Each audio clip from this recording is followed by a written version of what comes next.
Guys, suppliers meeting ng Debu ni Mekona. Excited na ba ang aking anak, ha? Bilis ng panahon. 18 years old na si Bunso sa October, guys. So, ito naman, guys, sa ating giveaways. Okay ka na dyan?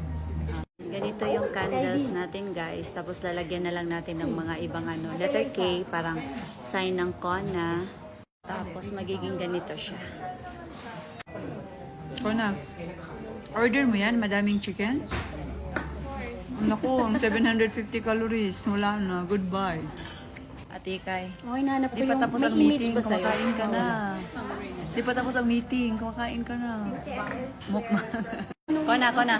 Mag-lip serum ka muna, anak. Ang putla-putla mo. Ayan. Lang yung difference ng 15 sa 20. Ayusin mo. mabudol Kasi ang mo silang putla niya, guys. Oh. Yung ating lip serum pala, pwede yan sa lip treatment. Castor oil plus vitamin E. Perfect yan sa mga chapped lips, cracked lips, or maiitim ang lips nyo. Nakaka-help ang ating lip serum. So, yan. Nag-lip serum lang din ako, guys. Ingat kayo, ha. Buy one, take one ng ating lip serum sa market is fake.